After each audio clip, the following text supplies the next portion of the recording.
गाजियाबाद और नोएडा के लोगों की बड़ी मुश्किलें, 20 दिनों तक नहीं मिलेगा पानी।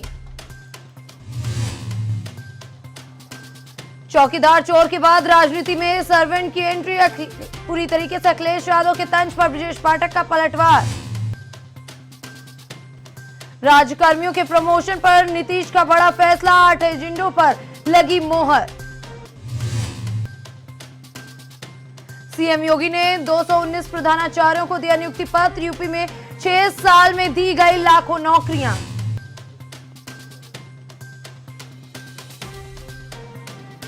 संजय सिंह को 27 अक्टूबर तक न्यायिक हिरासत में भेजा, दिल्ली आबकारी नीति का है मामला। नमस्कार, आप देख रहे हैं इंडिया वॉच और मैं हूं आपके साथ स्नेहा। वक्त हो गया है न्यूज बुलेटिन का, तो चलिए शुरुआत करते हैं बड़ी खबरों के साथ। जहां जनपद प्रयागराज के झूसी थाना क्षेत्र के एचआरआई चौराहे के पास नैका निवासी बाबालाल भारती पहलवान, जो बालू का कारोबार करते हैं, शनिवार सुबह छतना घाट पर पिंडदान करने जा रहे थे। जैसे वो एचआरआई चौराहे के पास पहुंचे कि बाइक सवार अज्ञात हमलावरों ने बाबूलाल पर भारती को सिर में गोली मार दी, जिससे उनकी मौके पर ही मौत हो गई। मौत से क्षेत्र में हड़कंप मच गया। पास में चाय की दुकान पर बैठे लोगों में भी भगदड़ मच गई। मौके पर दुकानदार भी दुकान बंद कर फरार हो गया। हमलावर भागने लगे कि रास्ते में एक हमलावर की बाइक छूट गई और वो बाइक को छोड़कर फरार हो गया। प्रत्यक्षदर्शियों ने पूरी घटना के बारे में बताया। वहीं पास में लगे सीसीटीवी फुटेज से युवक की पहचान हुई। पुलिस ने फुटेज को कब्जे में ले लिया और मृत युवक के शव को पोस्टमार्टम के लिए भेज दिया गया। मौके पर पहुंची एसीपी आस्था जायसवाल और फॉरेंसिक टीम जांच पड़ताल में जुटी हुई है। मेरा नाम हिमसिक है। कौन सा कौन सा एरिया है? ये नैका झूसी। क्या घटना? क्या हुआ? पापा को गोली मार दिए हैं यहाँ। कौन कौन मारा? ननका जानकारी है? हाँ क्या ननका। कहाँ का रहने वाला? हम नैका नहीं, ननका कहाँ? नैका ही छोटा बात पकड़ में आया? नहीं, उसकी बाइक पकड़ में आई है। आज सुबह 7 बजे 7 साढ़े 7 बजे के करीब में गोली मारी? हाँ। अगली और बड़ी खबर की तरफ रुख करते हैं। उत्तर प्रदेश सरकार में मंत्री संजय निषाद ने प्रेस वार्ता की और निषाद पार्टी कल से पर्दाफाश यात्रा चलाएगी, इस बात की घोषणा की। निषाद पार्टी के राष्ट्रीय अध्यक्ष संजय निषाद ने बताया कि निषाद पार्टी के कार्यकर्ता 2-2 मंडलों से निकलकर आएंगे और लोगों को बताएंगे कि दूसरों को आरक्षण मिल गया। हम लोगों की क्या गलती रही कि अभी तक हम लोगों को आरक्षण नहीं मिला? क्या सुधार करेंगे कि हम लोगों को आरक्षण मिल जाएगा? 1931 से लेकर 1991 तक हम अनुसूचित जाति में थे। आरजीआई तय करता है कि एससी कौन है और ओबीसी को राज्यपाल तय करते हैं और उन्होंने तय कर रखा है हम पिछड़े नहीं अनुसूचित जाति में हैं। हमें क्या करना चाहिए और हमने क्या किया है? मैं भ्रमित हूं। पिछड़ी में नहीं, अनुसूचित में गिनती कराने का मुद्दा और जनता को सही बात बताना 9 साल बेमिसाल को लेकर के अब मैं बात करने आया हूं। उसको पर्दाफाश करने जा रहे हैं। एक तरफ तुम उनको छीन रहे हो और तुम्हें वो साथ में लेकर अपनी राजनीति कर रहे हैं, इसलिए जनता में सीधे जा रहे हैं कि जनता को बताएंगे हम पर्दाफाश करके कि जान लो, ये कागज भी देंगे, एविडेंस देंगे और तय करें, जनता तय करे कि हमें किसके साथ रहना चाहिए। ये जाति जनगणना के खिलाफ, जो जाति जनगणना की बात है, एक तरीके से उसे संवैधानिक तरीके से गिना जाए और ये फ्रॉड वाली गिनती नहीं होनी चाहिए जो गिनती हुई है कि अपने वोट को गिन लो, लेदरमैन कितना है, मिल्कमैन कितना, इकट्ठा गिन लो और जो है एग्रीकल्चर मैन इकट्ठा गिन लो, बाकी फिशरमैन, क्राफ्ट्समैन और अदर को भुजा भुजा में गिन लो। ये कितना बड़ा अन्याय है। तो इसीलिए मैं कह रहा हूँ कि गिनती एक तो किसी चारपाई पर बैठ कर, जब सामाजिक न्याय समिति कह दी कि लेदरमैन और मिल्कमैन अपनी संख्या से 100 गुना ज़्यादा नौकरी में है, तो गिनने वाले तो वही है ना, क्लास 3 क्लास 4 में। तो वो चारपाई बैठ के अपने लोगों की संख्या बढ़ा रहे हैं और लोगों को भुजा में बांट के घटा रहे हैं। तो गिनती होनी चाहिए, लेकिन पहले विसंगति दूर होकर होनी चाहिए और टेक्नोलॉजी से गिनती होनी चाहिए, आधार कार्ड लिंक करके परिवार का तब। अखिलेश यादव ने सर्वेंट मंत्री कहा ब्रजेश पाठक को, उन्होंने ट्विटर पर अपने नाम के आगे सर्वेंट ब्रजेश पाठक लिख दिया। आप कैसे देख रहे हैं और आप खुद को कैसे मान रहे हैं, क्योंकि अखिलेश यादव का आभार व्यक्त किया ब्रजेश पाठक ने? लोकतंत्र में सारे लोग सर्वेंट हैं। जो भी लोकतंत्र में सेवा करने आता है, राजनीति में आता है, वो सारे जनता के सेवक है और वही सर्वेंट है एक तरीके से। और जो सर्विस के सोच से नहीं सोचा, उसके मतलब राजनीति नहीं करना।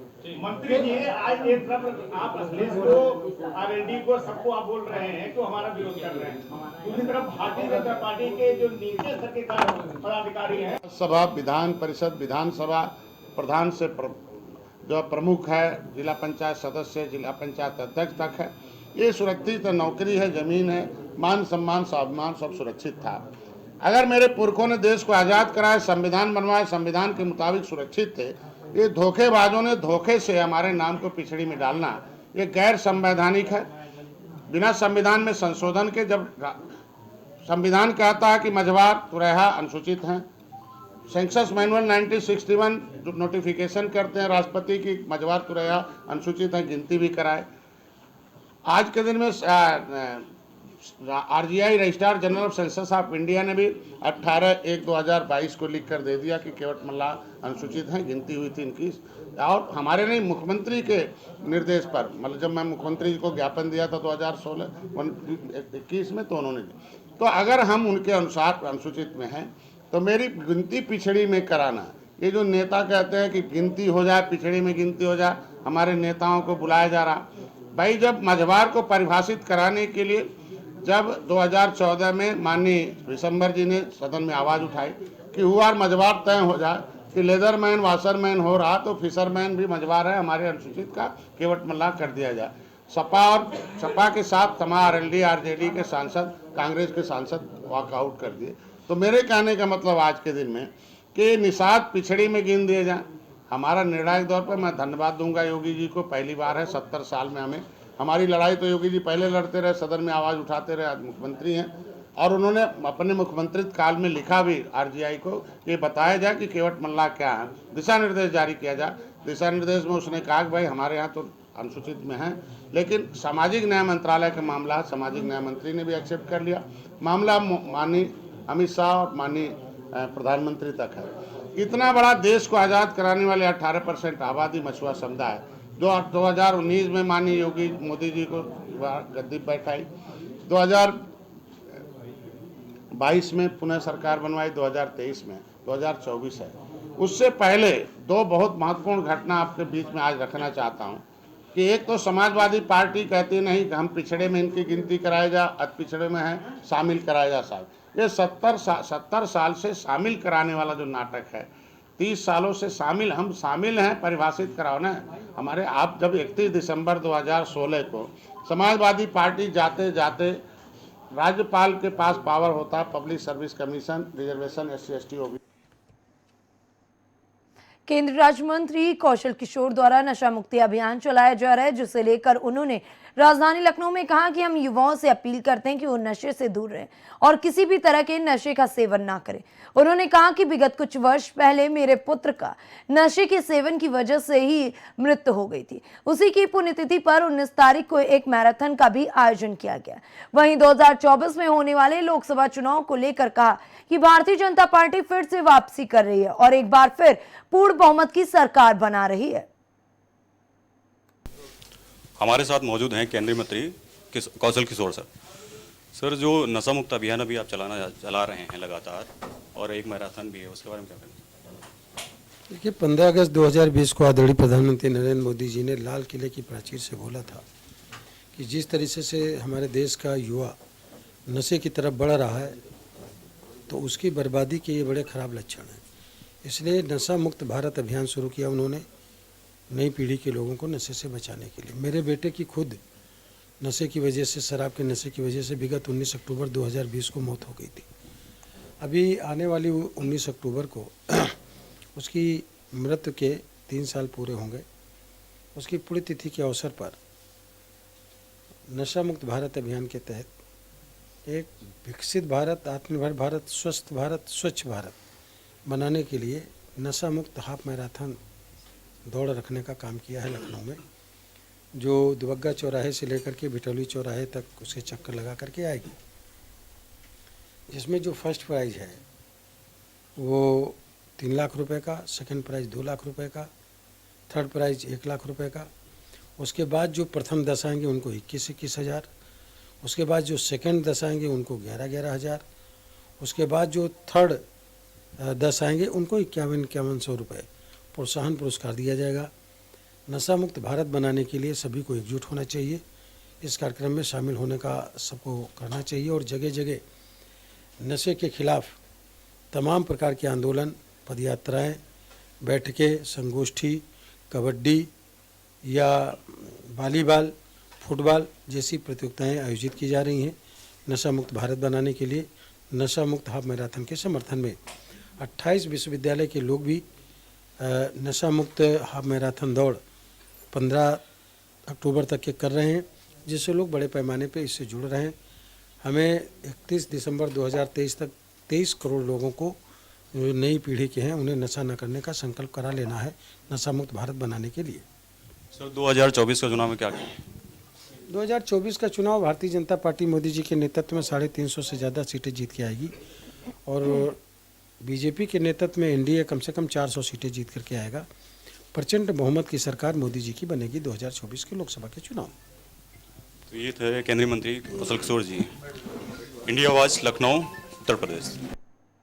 जिले के अंतर्गत उतराव थाना क्षेत्र के दादूपुर निवासी कैश मोहम्मद की 5 वर्षीय मासूम बेटी आसमा व मिराज का मासूम 3 वर्षीय बेटा इम्तियाज, जो दोनों घर से बाजार में सामान लेने जा रहे अपने दादा के पीछे गए।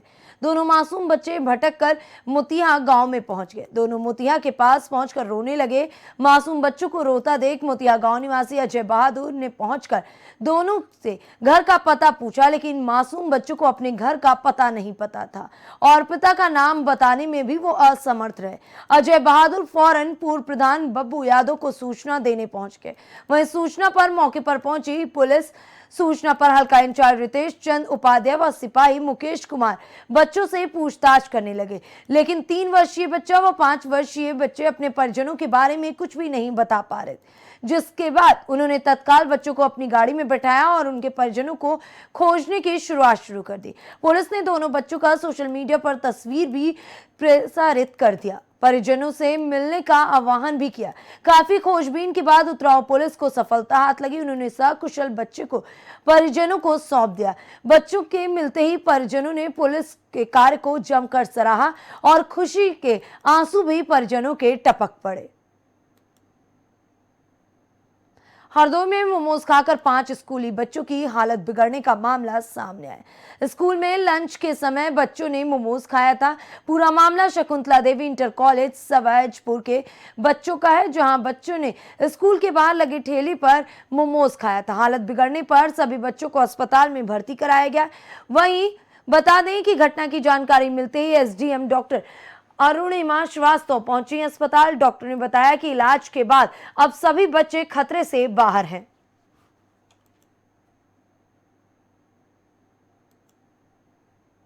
दिल्ली से सटे गाजियाबाद और नोएडा में पानी की किल्लत का सामना करने के लिए लोग तैयार हो जाएं।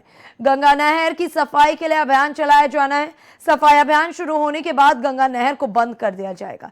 नोएडा अथॉरिटी के जल विभाग ने बताया कि 24 अक्टूबर से 14 नवंबर तक घरों में पानी की आपूर्ति बाधित रहेगी। नोएडा और गाजियाबाद में पानी की किल्लत लगभग 1 महीने रहने वाली है। बता दें कि अगले सप्ताह से त्योहारों का मौसम शुरू हो रहा है।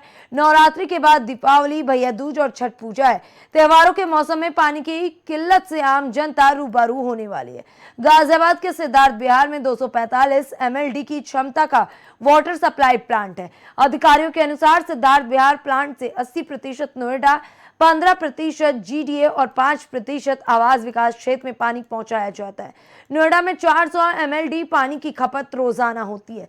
जरूरत पूरी करने के लिए गाजियाबाद और गंगा नहर से सप्लाई दी जाती है। हर साल गंगा नहर में सफाई चलाया जाता है। उसकी वजह से 20 दिनों तक पानी सप्लाई बाधित रहती है। अधिकारियों का कहना है कि पानी के प्रेशर में कमी होने से आपूर्ति निर्बाध नहीं होगी। 2 टाइम या कभी कभी 1 टाइम पानी की सप्लाई की जाएगी। हर साल की तरह इस बार भी गंगा नहर का पानी 20 दिनों के लिए बंद होने जा रहा है। गंगा नहर में जमी सिल्ट को जेसीबी मशीनों की सहायता से बाहर निकालकर साफ किया जाता है।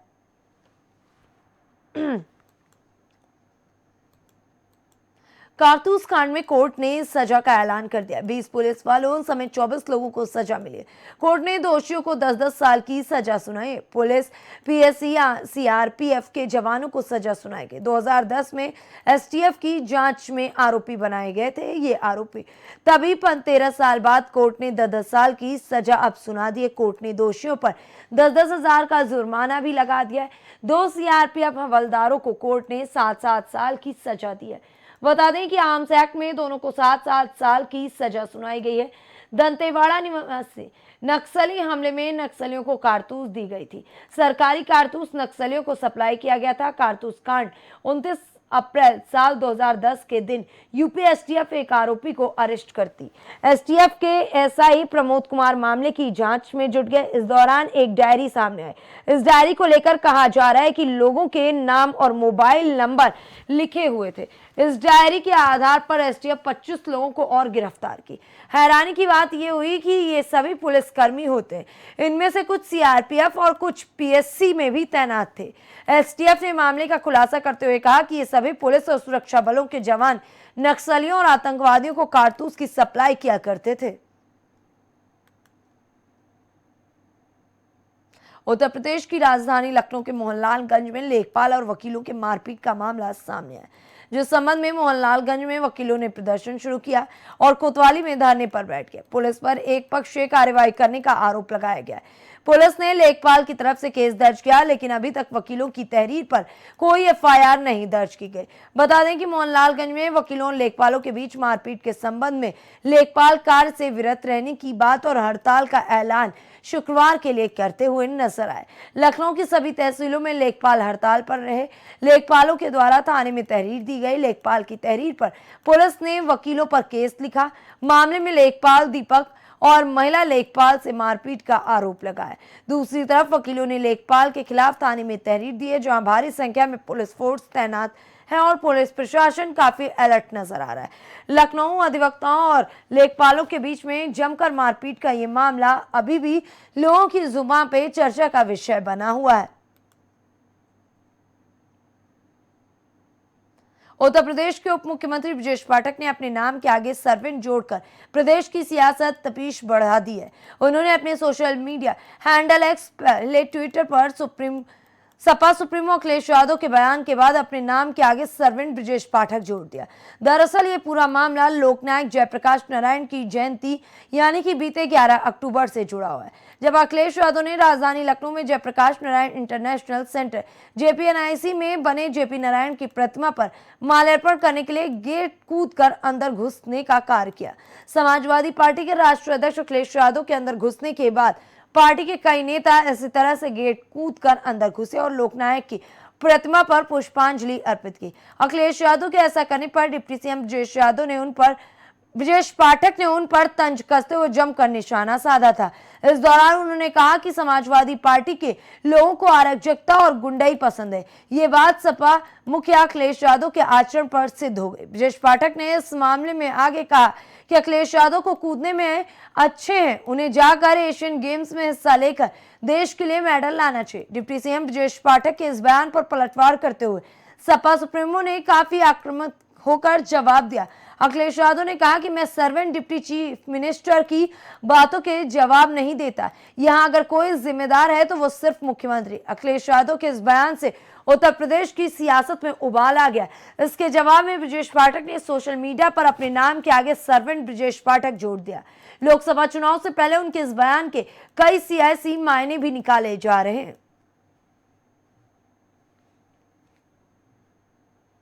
दशहरा के पहले राज्य सरकार ने सरकारी कर्मियों को बड़ा तोहफा दिया। बता दें कि कैबिनेट की बैठक में कुल 8 एजेंडों पर मुहर लगी। सुप्रीम कोर्ट में प्रमोशन पर आरक्षण का मामला विचाराधीन होने के बावजूद राज्य सरकार ने सरकारी सेवकों को प्रमोशन देने का निर्णय लिया। इसकी जानकारी देते हुए कैबिनेट सचिव एस सिद्धार्थ ने बताया कि लगभग सभी विभागों में लंबे समय से कर्मचारियों और पदाधिकारी का प्रमोशन रुका हुआ था। उदाहरण के तौर पर कई जूनियर इंजीनियर कार्यपालक अभियंता के पद पर प्रभार के रूप में काम कर रहे हैं। इसी तरह कई जूनियर कर्मचारियों को सीनियर का प्रभार देकर काम करवाया जा रहा है और उन्हें वेतनमान जूनियर का ही दिया जा रहा है। अब इस पर राज्य सरकार ने निर्णय लिया है कि किसी एक पद के लिए 100% में 16% अनुसूचित जाति और 1% अनुसूचित जनजाति यानी कि 17% को माननीय सर्वोच्च न्यायालय के निर्णय के आलोक में उसे स्थिर किया जाएगा और बाकी 83% में भी 16% अनुसूचित जाति और 1% अनुसूचित जनजाति यानी 17% अनुसूचित जाति और अनुसूचित जनजाति को आरक्षण दिया जाए। इसके बाद सामान्य प्रमोशन देने का निर्णय लिया गया। कैबिनेट सचिव एस सिद्धार्थ ने बताया कि जिस विभाग में जिस पद पर 17% अनुसूचित जाति और अनुसूचित जनजाति नहीं रहेंगे उतने पद को फिलहाल रिक्त ही छोड़ दिया जाएगा, जिसके बाद बिहार में पूरी तरीके से एक बार फिर सियासत भी गरमाई हुई है।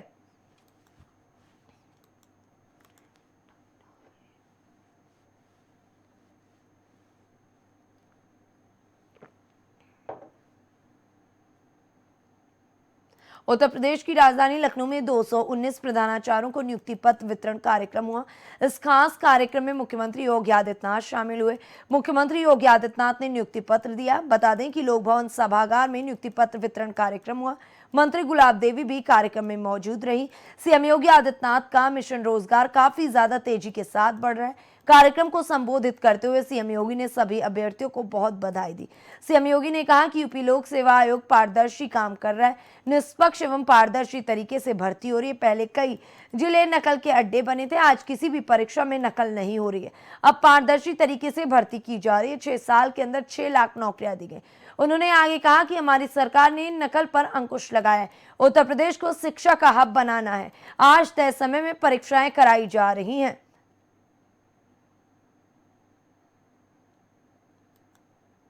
मुरादाबाद में मोहब्बत के दुश्मनों से परेशान प्रेमी जोड़ों ने जहर खाकर जान देने की कोशिश की। हैरान कर देने वाली घटना ठाकुरद्वारा थाना इलाके से सामने, जहां आनन फानन में प्रेमी युगल को बेहोशी की हालत में अस्पताल ले जाया गया। इलाज के दौरान प्रेमी की मौत हो गई। प्रेमिका की गंभीर हालत को देखते हुए निजी अस्पताल में भर्ती कराया गया। कमलदीप की मौत से परिवार में कोहराम मच गया। घटना की सूचना पाकर थाना ठाकुरद्वारा पुलिस घटनास्थल पर पहुंच गई। पुलिस का कहना है कि प्रेमी जोड़ा शादी करना चाहता था, पर जन शादी की राह में रोड़ा बन गए थे। विरोध के बाद युवक और युवती ने जहर खा लिया। शरीफ नगर निवासी कमलदीप का गांव की लड़की से प्रेम प्रसंग चल रहा था। दोनों ने शादी के बंधन में बंधकर साथ जीने मरने की कसम खाई। उन्होंने परिजनों के सामने प्रेम विवाह का प्रस्ताव रखा। परिजनों ने प्रेमी जोड़े की शादी का विरोध किया। घर में कलह बढ़ता देख आखिरकार दोनों ने एक साथ मरने का फैसला कर लिया। एसपी ग्रामीण संदीप कुमार मीणा ने बताया कि युवक और युवती प्रेम विवाह करना चाहते थे। परिवार के लोगों को दोनों का फैसला मंजूर नहीं था। पूरी तरीके से मोहब्बत को मुकाम तक पहुंचाने में नाकाम रहने पर दोनों ने बड़ा फैसला किया और दोनों ने आत्महत्या कर ली, जिसके बाद प्रेमी की तो मौत हो गई। प्रेमिका फिलहाल अस्पताल में भर्ती है। दिल्ली आबकारी नीति से जुड़े मनी लॉन्ड्रिंग केस में आम आदमी पार्टी के राज्यसभा सांसद संजय सिंह को 27 अक्टूबर तक न्यायिक हिरासत में कोर्ट में भेज दिया गया। हिरासत पर सुनवाई के दौरान सिंह के शुगर पेशेंट होने के कारण दवाइयों के लिए अलग से एक एप्लीकेशन फाइल की गई। कोर्ट ने 10 अक्टूबर को दिल्ली शराब नीति मामले में गिरफ्तार संजय सिंह की ईडी की हिरासत 13 अक्टूबर तक बढ़ा दी थी। हिरासत का समय खत्म होने पर उन्हें कोर्ट में जब दोबारा पेश किया गया तो ईडी ने आरोप लगाया कि दिल्ली आबकारी नीति में लापरवाही पाई गई है। पूरे मामले में संजय सिंह ने अपनी गिरफ्तारी के खिलाफ दिल्ली हाई कोर्ट का दरवाजा भी खटखटाया। सिंह के वकील ने मुख्य जस्टिस सतीश चंद्र शर्मा और न्यायमूर्ति संजीव नरूला की पीठ से तुरंत सुनवाई का अनुरोध करते हुए कहा कि ईडी ने उन्हें गिरफ्तारी का उचित आधार नहीं बताया है। हालांकि दिल्ली शराब नीति मामले में ही आप नेता और पूर्व डिप्टी सीएम मनीष सिसोदिया भी पहले ही गिरफ्तार किए जा चुके गए हैं।